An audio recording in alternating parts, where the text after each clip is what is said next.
Hello বন্ধুরা, আজ শনিবার, তাই আমি তোমাদের জন্য নিয়ে চলে আসলাম কিছু নিরামিষ রেসিপি। কারণ এই দিন আমরা অনেকেই নিরামিষ খেয়ে থাকি। প্রথমে তোমাদের জন্য রইল একটি স্বাস্থ্যকর রেসিপি। এটি হলো সজনে পাতা। এটা আমাদের ব্লাড প্রেশার নিয়ন্ত্রণে রাখে। প্রথমে আমি কড়াতে কিছুটা সর্ষের তেল দিয়ে দিলাম। তারপর একটি শুকনো লঙ্কা ফোড়ন দিয়ে কেটে রাখা বেগুন ও কাঁচা লঙ্কা ছেড়ে দিলাম। তারপর অল্প নাড়াচাড়া করে সজনে পাতাগুলো দিয়ে দিলাম। এরপর স্বাদমতো নুন ও সামান্য হলুদ দিয়ে নেড়েচেড়ে নিলাম।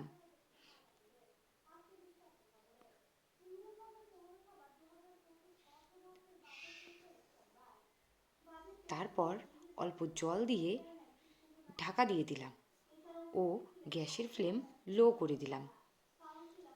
5 মিনিট পর পাতাগুলো সেদ্ধ হয়ে আসলে ঢাকা খুলে অল্প নেড়েচেড়ে নামিয়ে নিলাম।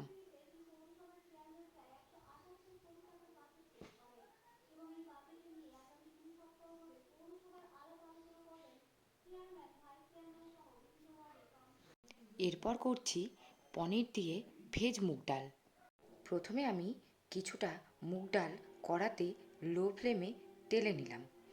তারপর ডালে হালকা বাদামি রং চলে আসলে ডালগুলো গরম জলে দিয়ে দিলাম সেদ্ধ করার জন্য।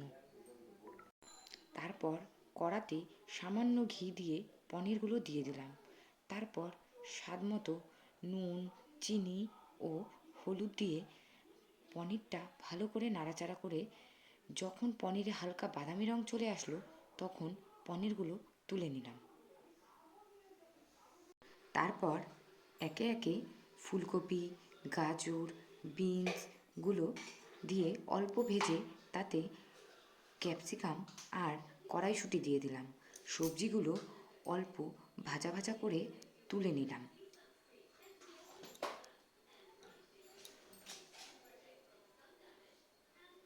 এরপর একে একে ভেজে রাখা সবজি ও পনিরগুলো ডালে দিয়ে দিলাম। কড়াতে সামান্য ঘি দিয়ে তাতে শুকনো লঙ্কা, তেজপাতা আর গোটা গরম মশলা ফোড়ন দিয়ে সেদ্ধ করে রাখা ডাল ঢেলে দিলাম। তারপর তাতে সামান্য চিনি দিয়ে ডাল অল্প ফুটিয়ে নামিয়ে নিলাম। তোমরা চাইলে এতে আরও অনেক রকম ভাজা মশলা অ্যাড করতে পারো।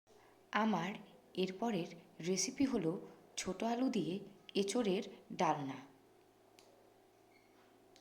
প্রথমে আমি এঁচোড়গুলো অল্প নুন হলুদ দিয়ে সেদ্ধ করে তুলে রাখলাম।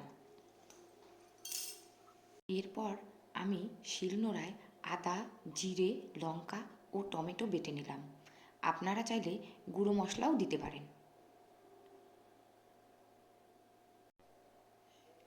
এরপর কড়াতে সর্ষের তেল দিয়ে তাতে আগে থেকে সেদ্ধ করে রাখা এঁচোড় ও আলু একে একে ভেজে তুলে রাখলাম।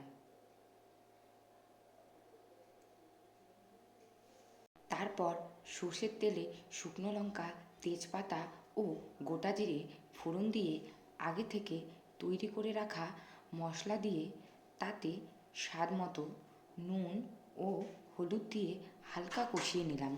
মশলা থেকে তেল ছেড়ে এলে তাতে ভাজা এঁচোড় ও আলু দিয়ে নেড়ে চেড়ে ঢেকে দিলাম ও গ্যাসের ফ্লেম লো করে দিলাম।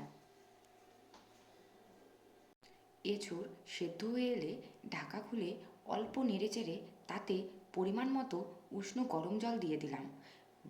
জল অল্প শুকিয়ে এলে তাতে বেটে রাখা গরম মশলা ও ঘি দিয়ে নামিয়ে নিলাম।